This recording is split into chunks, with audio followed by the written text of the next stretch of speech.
Welcome to the project. Tonight, supermarket shelves empty, evac centres open. We are on the ground as residents prepare for the brunt of Cyclone Alfred. A couple of motorsport's biggest stars are revving things up with us. Sebastian Vettel and Travis Pastrana drop in.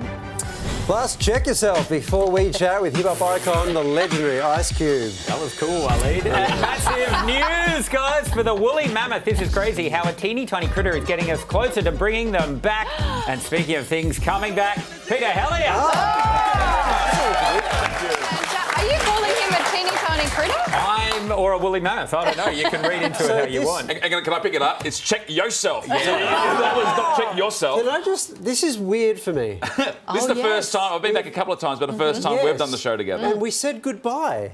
Yeah. I know, I but gave now... you a bucket of custard. You gave me a beautiful bucket of custard. And now I feel like I didn't bring another gift. I have nothing. And I've run out of custard. Oh, God. Should Sam and I, we'll go? Should Yeah, Sam and I go? it does feel like, you're in the way there, Tony, for sure. You need to swap seats. Look, we are live from the lands of the cooler nation. Let's get into today's top stories. And tonight, millions of Aussies are bracing for Tropical Cyclone Alfred as it tracks towards southeast Queensland and northern New South Wales. The Category 2 storm has forced the closure of schools and airports. Public transport is grinding to a halt and residents have been ordered to stay home. Alfred is expected to make landfall near Brisbane as early as tomorrow night. Forecasts predict wind gusts of up to 155 kilometres an hour and up to 400 millimetres of rain across 24 hours. If you are in a storm tide zone, or if you're in an area where you know there's riverine flooding, you really need to consider and think about your evacuation plan now. ABC Radio Brisbane host Loretta Ryan is in Brisbane, directly in Cyclone Alfred's path. Loretta, how are you all feeling? Well, that's a good question, and I have to be honest, I am feeling a little bit nervous myself. I've never been through a cyclone before, and that's the thing, neither have many Brisbaneites at all. We've seen plenty of storms and floods here, but a cyclone is a whole nother ball game. So really the nervous part is you don't really know what to expect. You've heard about the winds before, you've heard about the rain, the noise we're hearing about. I do the breakfast show on ABC Radio Brisbane and we have so many listeners ringing in. Some of them are great because they've lived in North Queensland, so they're telling us what to expect, but that is the scary part, not knowing what will happen when it does hit, which we're thinking will be in the early hours of Friday morning. Yeah, and then we had the Premier. Let's talk about considering evacuation plans. What are you seeing? Are people leaving? Well, people are being door knocked in some areas. The Brisbane City Council did some modelling and there's about 20,000 homes that are under threat of inundation from flooding. So police have been going around knocking on those people's doors and saying, look, you are at threat. Maybe it's a good time to leave now if you can go to families. A refuge centre is being set up at the Echo Grounds. Georgie, I know you'd know the Echo Grounds, so that's being set up there. And after the cyclone hits, evacuation centres will be set up for people who maybe can't go back to their homes. We're seeing so much vision of sandbags being made. What else have you seen when it comes to the preparation of the residents? Because as you say, we're not used to this. We're not used to it. I think what's happening is people are seeing everybody else preparing and buying up water bottles, going to get sandbags, going to the supermarkets and thinking, oh, gee, I really should start to buy a few things. And I think, as I said before, we're used to storms, but we're not used to preparing for a cyclone. So, yes, people are doing things now like taping up windows. They've been told from other people, do we tape up windows? Do we leave our windows open in a cyclone? What do we do? So they're the calls we're getting to the radio station and we are giving them as much advice as we can. As you see, we've set up our team in a hotel here, Hotel Grand Chancellor in the city, because our station at South Bank actually is prone to flooding. So we've moved our emergency team here so that we can do our 24-hour rolling coverage because it's all about companionship during times like this and right throughout the night when the storm is hitting, people, are wanting our voices and wanting a bit of calm. So that's what we're just trying to do for everybody. Yeah, and I know firsthand the work that ABC Radio does as an emergency services broadcaster, Loretta, so all the best with that. Stay safe, and here's hoping you have a studio to go back to. Thank you so much. And we will be also checking in with the acting Gold Coast Mayor for more on Cyclone Alfred a little later on in the show as well. Right. A second Sydney nurse has been charged over a video that allegedly made threats against Israeli patients. Ahmed Rashad Nader has been charged with using a carriage service to menace, harass and offend. Also with possession of a prohibited drug. The 27-year-old has been granted conditional bail and will face court later this month. The other nurse in the video was charged last month. And police in Melbourne are baffled by mysterious toasty deliveries that locals keep finding on their doorsteps. The delivery includes an unfilled toasted sandwich. There's no butter, there's no filling, there's no cheese. And also a drink. And the toasties are being dropped off right across town from North Melbourne all the way to Dandenong in the city's southeast. So Why? I am offended. Why are you offended? So they wait until Ramadan to give out free food. I thought it might have. It is, I agree. It's not right. It's quite wrong. I thought it might have been you because I thought Ramadan, you love a dry toasty. My biggest memory of you around the office is you relaxing with your dry toasty. Yeah, that's all I do. Yeah, what's the next part of this story, though? I'm sucking the ham and cheese out of the toasty. we have vision now. No, it's not available. You say no ham for you, Guys, me, no ham for you. No. That's what you're doing. Guys, I've missed this. You too. It's beautiful, isn't it? Beautiful. Guys, let's go to Perth, where power outages yesterday left locals like these two salon staff absolutely devastated. But don't worry, like I do every night, they put on a brave face for the cameras. Can't get the lights on. How do you feel? Oh, we love it. It's an extra day off for us. Oh, yeah, it's a pity, really, that we can't stay at work all day and work. Meanwhile, my roots are a shambles, OK? God. All right, time to break. See you soon.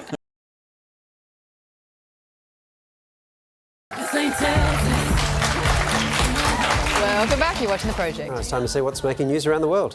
Everybody better brace themselves. Donald Trump has told Congress he's just getting started. He even declared the first month of his presidency the most successful in history. You know who number 2 is? George Washington. How about that? It was all too much for Democrat Al Green. He was removed from the chamber for heckling. Trump also praised Elon Musk's cost-saving efforts, promised to end the Ukraine war, and defended his trade tariffs. We have been ripped off for decades by nearly every country on earth, and we will not let that happen any longer.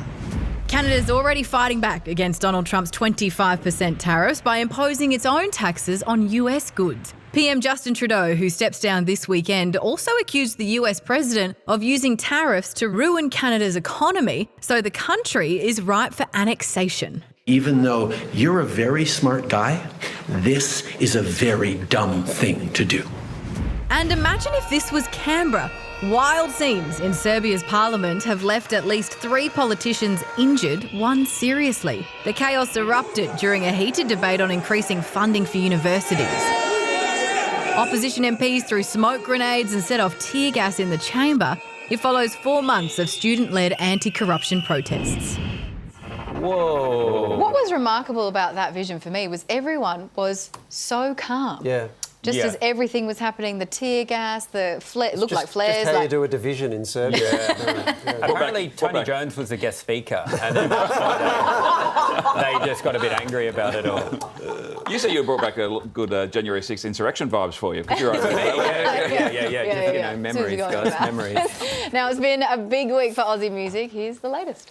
Kelly Clarkson has covered yet another Aussie on her daytime talk show. I might have spent 6 months lying on my living room floor. Her recent Kellyoke track of choice was Angie McMahon's song Letting Go. And as many said in the comments, no mistakes were made. What a song! What a voice! And if you happen to be in the market for some singing tips, Budgera's got you covered. The Beyonce fan has even broken down how to sing like Queen Bee. It's like a ooh. It's kind of like if you flick your head forward. It's like how I figured out how to do it. Have fun practicing. In Sydney, Happy Mardi Gras! Kylie and Troye Sivan have celebrated Mardi Gras. While Brisbane's Big Gay Day has announced its lineup for May, with Peach PRC and the Presets at the top of the bill for their 25th anniversary celebration. And that's another ARIA Amplifier.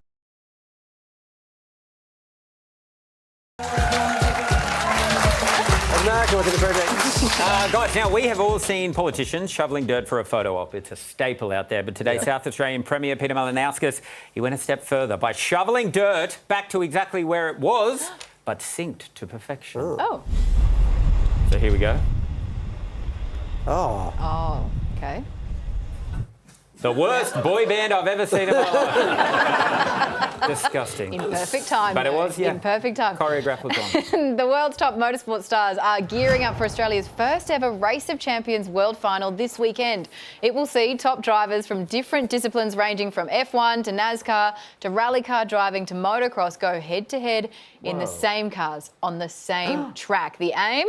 To find out once and for all who is the best of the best. Joining the mix is Formula One champ Sebastian Vettel and 11-time X Games gold medalist and stuntman Travis Pastrana. Hi there. Man, we are so excited to have you on the show. But before I get to my questions, Samuel and I have become distracted, Travis, because to quote him, you have the greatest tash we've ever seen. Yes. Greatest what? Sorry. Greatest mustache. Well, mustache. Why, thank you. I was both of us was here, and I lost a bet, so yeah, I'm running it. It's a serious one. Really? How do you do it? And how do you become a man as well while you're at it? Yeah, it's been rough. It's been a lifetime, you know. I finally got there. Wow. Well, guys, in all seriousness, with the Race of Champions, I mean, is this how you figure out who really is the best driver of them all? Well, I think it is a very fun format. I think it goes back a long way, so it's a huge privilege for us to be allowed to take part, and we are very much looking forward to it. We had a glimpse at the stadium earlier today in Sydney. It's my first time in Sydney, and yeah, it looks amazing to see the track in the middle of that iconic stadium. So I think it is definitely very fun to be part of, fun to watch, and it's also very fair, and whoever comes out winning is the best on that day, yes. It's also the only chance for like an X Games guy like myself who does rally to be able to race against a world champion F1 driver. So it's fantastic. And the other way round. So, You could win. But I've got to say, Travis, doesn't stuntman just win? Yeah. I mean, anyone can drive a car around a track. Not anyone can crash it in the correct manner. In a correct manner, yes. So actually we were talking, like we've actually had, I think, 5 battles. Germany has always come up on top of the U.S., but us, we've gone back and forth. We're about 50-50 coming into this race, so good. Feeling pretty good about it. I'm afraid he might add some tariffs this time. Oh, man. Hey, that's good gig. Travis, so you've done, you're a stuntman, you've done NASCAR, rally racing, freestyle, motocross. What's more difficult, this race or Sydney traffic? That's pretty tough. Sydney traffic, because it's in the wrong side of the road completely. Yeah. But, yeah. A couple of the vehicles they're actually racing, like the Subaru, for example, is pretty much a street car. Like it's like a BRZ, and we'll be racing that from the right side, which is the wrong side for most of the world. But there's 2 Australian teams that are going to do absolutely awesome, I think, with this format. And, I've done well in the format before because you have so many great drivers that are very good at their one discipline. But being a stunt driver and motocross and driving go-karts and just a redneck in general, like I can drive pretty much everything. So foot to the floor and see what happens. Trav, before we let you get out of here, you said you were a redneck before, but I don't buy into that because you've already been busted in budgie smugglers down at Bondi, which is very Australian. I think you could be one of us, maybe. Do you think you could move here and teach me how to shave, maybe? I have a lot of friends from Perth, honestly. It's kind of, I guess, the bogan redneck. We go hit the sand dunes on some dirt bikes and have some fun. Oh, my God. Sorry, I'm welling up. Maybe I'm the German here, but what exactly, can you explain what that is? A budgie smuggler. Budgie smugglers. They're also called DTs. But it's like just very tiny togs, so swimmers. Stand up, Waleed, show him yours. So we've got them now, little speedos. I was told that was what everyone wore, and when I walked across that beach with Petter Solberg, who was my hero, a rally champion, and everyone was looking at us, I don't think that was accurate. Like, I don't know, it was a mustache, I need to shave the mullet in a little bit, but I felt out of place. Hey, you got confidence though, that's all you need. That's all you need to wear them. Thank you so much for your time, and good luck this weekend. Have fun. Thank you. And you can catch catch the event this Friday and Saturday here on Channel 10 and, of course, on 10 Players. You ready for me to stand up? I will. Oh, no, just come on, mate, keep it down. I don't know what DTs are. Yeah, nice one. It's one of those, He didn't understand it, so you went a deeper cut. Now, guys, the world just keeps spinning. That's what happens, unless you read Georgie Tunney's Facebook, where it just continues in a straight trajectory because she thinks it's flat. It's just flat. But regardless of whether you believe in science, we all believe in international news. It is time for... Now, first, let's go to the US for an adorable emergency. Police in Oklahoma responded to an unusual 911 call recently from a toddler requesting, quote, emergency donuts. Hello? Donuts? I want donuts. An emergency? Emergency donuts. Oh, it's cute, isn't it? But you don't ring 911, you ring 000 for a donut emergency, or as I like to call it, donut. Very smart, huh? To the UK, very smart. I said that about myself. Pete liked that joke more than anyone else in the school. Oh, my God. To the UK, where there's a vigilante on the loose. A man fed up with the state of a road near his village in Cambridgeshire has taken matters into his own hands. To alert fellow drivers to this large pothole, James Coxall stuffed it with a pair of fake legs. Well, now, it's bad that my first thought was to dack him immediately. I want to do it. But it's also the best fake limb work I've seen since yesterday. Oh, no. This is serious. This is just who I am. It's who I am. Now to tech news, because this does not feel like an accident. Apple says it is fixing a technical bug which caused its voice-to-text system to briefly replace the word racist with the word Trump. On Tuesday, some iPhone users reported that when they spoke the word racist, the system typed Trump. Sorry, when are we going to get to the glitch? I didn't know. Yeah, sorry. Anyway, finally, boy, did this criminal really shoot his shot. Washington's Department of Fish and Wildlife responded to an unusual report of a vehicle theft, an $8 million, 80-foot commercial fishing vessel. Police say someone boarded the boat, woke up the crew and said they need to get moving. The crew members thought the suspect was an alternate captain and set sail. What? This joke is just for Pete. Alternate captain. I am the alternate captain now. Watch it. But unfortunately, guys, police were slow to respond. It all ended up in tits because of this. Emergency donuts. Isn't that crazy? That was...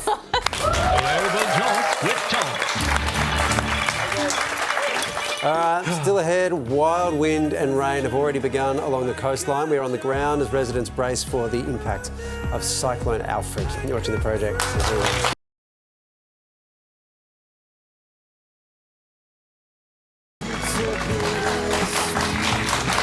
This is The Project. Welcome back. And Meghan Markle has made her Netflix debut. So has the former royal become the official queen of cringe? You decide. That's soon on The Project. All right. 2 states, one looming threat. After days of waiting, Tropical Cyclone Alfred is expected to hit Queensland's southeast in the middle of the night tomorrow, with fears that it could hit land as a destructive Category 3 storm. Millions in the firing line told to prepare their homes now before it's too late.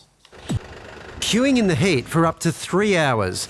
There are plenty of sandbags, but not enough sand. Always concerned when there's a cyclone around, mate. I don't want the water coming into my house. We'll provide an additional 250,000 sandbags to the Queensland government. The clock ticking down as more than 4 million people brace for impact. I just feel this is something unprecedented and I hope I never see it again. Bit of the unknown, isn't it? We're now into the phase where it's hours rather than days. Tropical Cyclone Alfred set to hit at the worst possible time. A cyclone could in fact cross the coast on high tide in the middle of the night. In the worst possible place. The Category 2 system set to make landfall between Maroochydore on the Sunshine Coast and Coolangatta on the Gold Coast. The centre of the storm, near Brisbane, where 20,000 homes could go under. The ADF is now engaged as of right now. Everybody's a little bit apprehensive. Obviously, we haven't had a cyclone in this area for decades. The Gold Coast, where powerful waves are already wiping out parked cars, is expected to cop the worst of the winds. Southeast Queensland grinding to a halt. Schools to close, public transport canned, and flights cancelled. People should not be out tomorrow and the next day at the very least. The danger extending far further from Double Island Point right down to Grafton in New South Wales. Our planning is for something akin to the 2022 natural disaster in Lismore, but I hope it's less than that. For residents in New South Wales' northern rivers, the looming threat is triggering, coming just days after the 3-year anniversary of the worst floods in Australia's modern history. It is a sense of foreboding. We're still in a recovery. There are still people who are still rebuilding after 2022. There's some people who haven't even made it home after 2022. Communities across Australia's east coast making a desperate effort to rally together as the cyclone closes in. The women and the elderly that we're trying to help first. When you're filling bags, they say, oh, do you want me to give you a hand? We are preparing pretty well. It's a wonderful place to live, the Sunshine Coast. It really is. Well, Gold Coast Acting Mayor Donna Gates is with us now. Donna, thanks for being with us. Just how is the community coping right now? They're doing very well. They've heeded all the advice that's been given over almost a week now. They've collected their sandbags, they've got themselves set up, and we're urging people to now stay indoors. It's great that you say that they're heeding advice, because I've got to admit, as a Brisbane local, I was at the Gold Coast last week. This seems so unfathomable to me. Are people taking it seriously, or as seriously as they need to? They are now. On the weekend, it was a beautiful sunny weekend, and again on Monday. So it was very difficult to get the message through of what we are about to face. Every modelling criteria or scenario that has been done has shown that this cyclone is going to cross the coast, most likely somewhere between Brisbane and the Gold Coast. So I think we've been reinforcing that message over and over again, and the people have listened. There were long queues for sandbags today, yesterday, and all of the week. We had to open additional self-serve sandbag locations here on the coast. So, yeah, everyone's doing what they needed to do. They've brought in all their outdoor furniture or secured it. We have a problem with the high-rise buildings where on the balconies people have their goods. We've urged them to bring it in, and I understand there's been a great response. And I think about those high-rise buildings on the Gold Coast, like right up to the edge of the beach, effectively, not just high-rise, other buildings as well. And then I hear about the coincidence of the cyclone with high tide, and you've got surf beaches and properties right there. Like, how worrying is that whole mix? It's very worrying. It's been escalated to potentially a high-end Category 2 cyclone, wind speeds of up to 155 kilometres per hour. And because of the combination of the high tide and the heavy rainfall, over a metre of surge. So we have done the modelling for every possible outcome. A couple of those potential outcomes are listed on our city dashboard.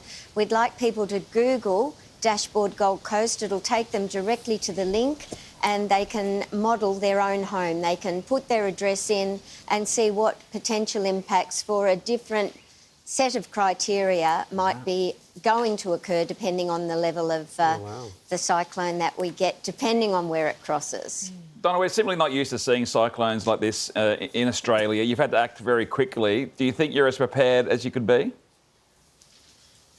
We're incredibly well prepared. We have a new disaster management centre that is a $20 million facility that was built in the last couple of years. Incredible foresight from our mayor to make sure that that was constructed, and it's operational. Today we had the Premier visit. We had Minister Jenny McAllister. The Prime Minister was here today. There's been amazing support from every level of government and from all the agencies. We've met with the agencies every day this week, so all of the support services are in place. We couldn't be better prepared, but it is the unknown. The last time we had an event of this magnitude was 1954. We had the 74 floods thereafter, but the comparable event was 1954. So it's not unprecedented, but very unusual. Indeed. Well, it's a hell of a time for you to step into the role as acting mayor. All the best with it. Thank you very much for speaking to us. Thank you so much. Guys, now let's go to Currumbin in Queensland, where this kid didn't let cyclone prep get in the way, and this is important, get in the way of a little bit of self-promotion. Your first and last name? It's Melanie Tucker. And what was your last? Owen Tucker, and my TikTok is OT Scoots. Hell yeah. And guys, I'll be on OT Scoots for all my cyclone updates. Also inspired by him at Sam Taunton if you want to join the conversation. All right, let's get more of today's top stories. And Donald Trump has touted his divisive agenda, including his overhaul of government during the longest presidential address to Congress in history.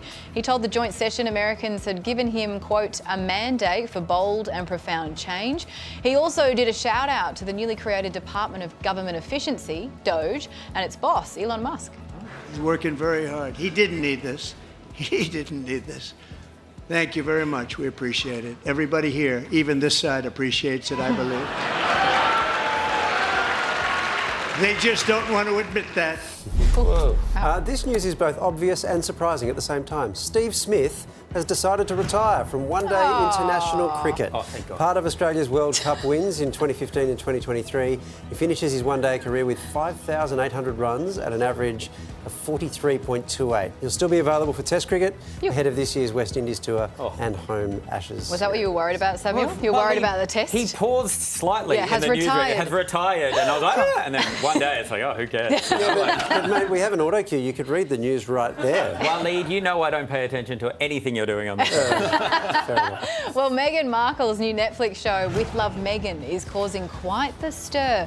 Over 8 episodes, the Duchess of Sussex shares lifestyle, cooking and gardening tips with her famous guests. Now, while some have praised the series, others think it's totally, quote, cringe and out of touch. Husband and 3 dogs. It's not my perfume that's bringing them all in. My bacon brings all the boys to the yard. Meghan, I want to ask about your look. My who? Your look, Meghan. I don't think anyone in the world knows that Meghan Markle has eaten Jack in the Box. Well, you know I'm Sussex now. Oh. I think the target audience is anyone who falls asleep with autoplay on. Guilty. I mean, there's nothing authentic about that show. I know. I mean, I haven't watched it yet, and I will. Neither have I. And there's nothing authentic about that show. Will you watch it, Tunny? Yes, I will. Really? 100%. I mean, sadly, in the clips that I have seen, I agree with Pete. It doesn't seem like it's that authentic. I mean, Mindy Kaling is working hard there to get the chat going. We did see that little bit of a revelation, though, that she's now not Meghan Markle. She wants to be known as Meghan Sussex. Oh, is that what that meant? Okay. I think so. I think so, yeah. But I can't wait to watch this. I think I could fall asleep with it, but I'll be there. I'll be back. Are you going to hate watch it, or are you going to actually watch it with an open heart? Do you know what? It could become both. A mixture of both. Yeah, I think there's an element of hate watching, but then she could grow on me. Do you know what I mean? She's there. Ep6 Prince Andrew gets involved, so that's something to... It's Meghan with a little bit less love. Go to the project back soon.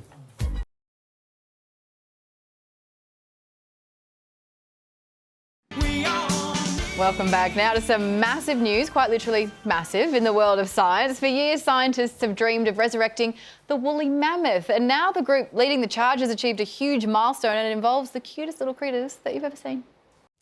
It's been about 4,000 years since human beings saw a living, breathing woolly mammoth and thought, I'm going to hunt this bad boy to death. And about 10 years since DNA editing technology got so good, scientists thought, I'm going to science this bad boy back to life. Resurrecting the mammoth tusk is a mammoth task, so has bioscience company Colossal actually finally done it? Well, not quite yet. Ah. But we're close. We have been working on this for years, and we have just had a super exciting breakthrough. I would say a mouse-size mammoth breakthrough. Have you seen how cute they are? Oh, we certainly have. Get ready to meet the colossal woolly mouse.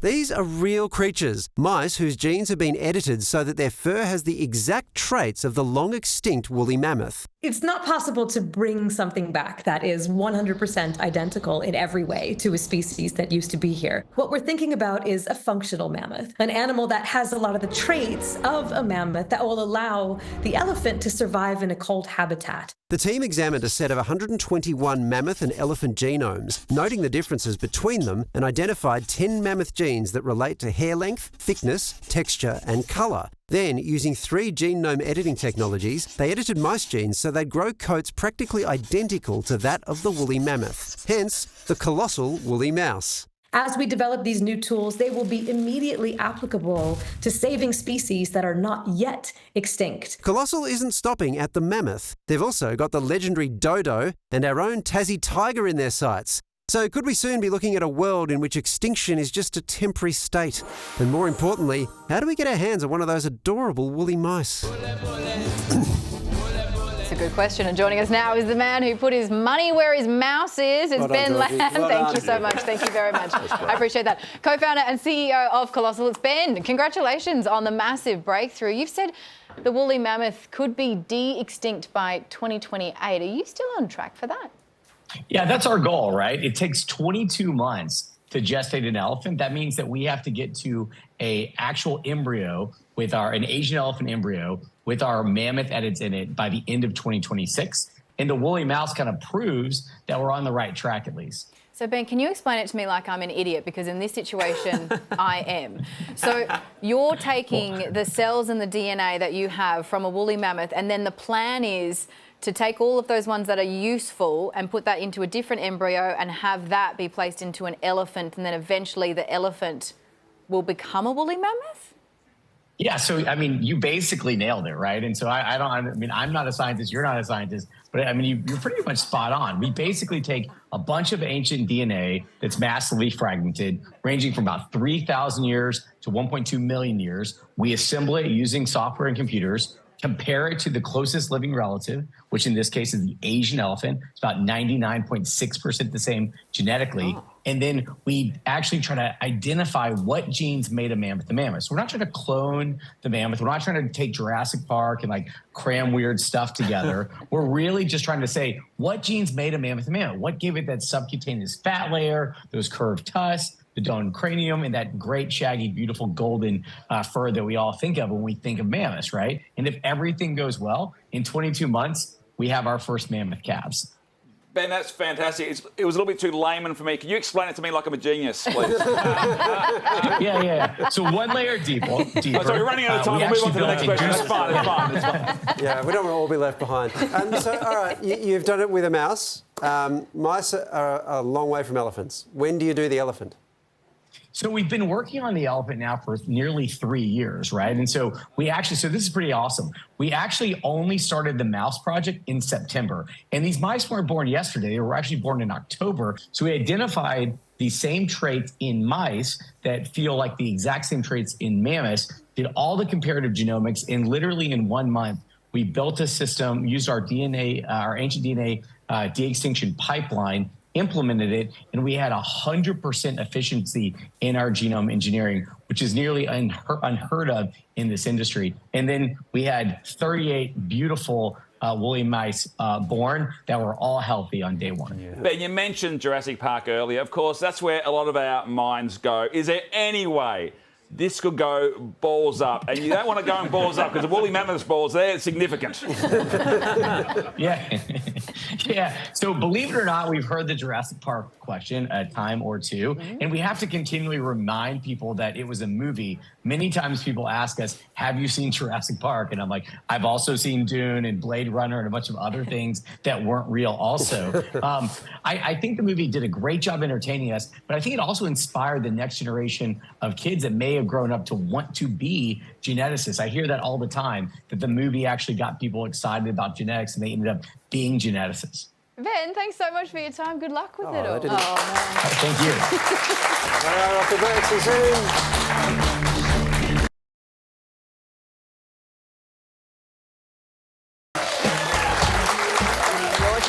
Welcome back. Ice Cube is an icon of gangster rap, a rock and roll Hall of Famer. Yep. He's also starred in more than 35 films, from acclaimed dramas to laugh-out-loud family comedies. He's currently in the country ahead of 2 massive Aussie shows. Would you please welcome, coming to us from the Gold Coast, the one and only Ice Cube. Cube, welcome back to Australia. But you've walked into a cyclone. Are you managing to stay clear of it? Yeah, I'm staying clear of it. It's pretty cool, I haven't been through a cyclone before, so, I can check this off my bucket list. For sure. Well, we're actually looking for correspondents in Queensland to, talk to us about the weather conditions. Are you available for the work? Yeah, I'm right here on the beach. The beach look like it's going to be in the lobby in a minute, but I'll go out there and, stand out there, I just need some cash. Yeah. Oh, don't we all? Now, I saw recently, mate, that you were giving fans the opportunity to feature on a remix of your recent single, It's My Ego. Now, that's a very cool opportunity. Will you be scouting for talent at your shows in Melbourne and Sydney? Of course, we're always looking for the next superstar. You got to be a star waiting to be discovered. It's me, Scarface, and you, man. You might got some lyrics, man, submit some bars and we will see, if you can... no, Cube, you've thrown down a challenge and Samuel, he might just have to bloody take you up on it. Just prepare your ears. Does anyone remember my rap stretches? Sorry. I better get into it. All right, well, you're a superstar, Cube, there's no doubt about that. Not only do you do it on stage, but also on the big screen. I've loved you since Boys in the Hood, playing Doughboy, of course, and Friday, which you wrote, and then you also starred in a cult classic, Anaconda, which I'm putting some 2 and 2 together here, Q, because Jack Black and Paul Rudd are currently making a reboot, I believe, in Queensland. Oh, you're in Queensland. Hang on, I'm just putting some pieces together, Cube. I haven't seen them. I was just out here, getting in some sightseeing and, hanging out before my Sydney show. So I haven't seen Jack Black or Paul Rudd nowhere around here. So I don't know what you're talking about. It's not just entertainment, though. It's also sport. You founded Big Three, the 3-on-3 basketball league. So you are the person to ask this question. It has baffled me for, I reckon, 5 years. Why do we need 3-on-3 basketball at the Olympics when we have basketball? Well, you need 3-on-3 basketball because, there's different skill sets to 3-on-3. 5-on-5, there's certain skill sets to that, but 3-on-3, you have to be an all-around player. You got to man up and you got to ball out. So it's a much more intimate game, much more physical game. And defense actually is played on 3-on-3. So I think, 3-on-3 is here to stay. Whether you like it or not, it's here to stay. Okay. Let me rephrase the question. It's a good argument you make. Okay. Why do we need basketball at the Olympics when we've got 3-on-3? Exactly. Why do we need 5-on-5? Nah, you never know. The Big Three might be in your backyard one day.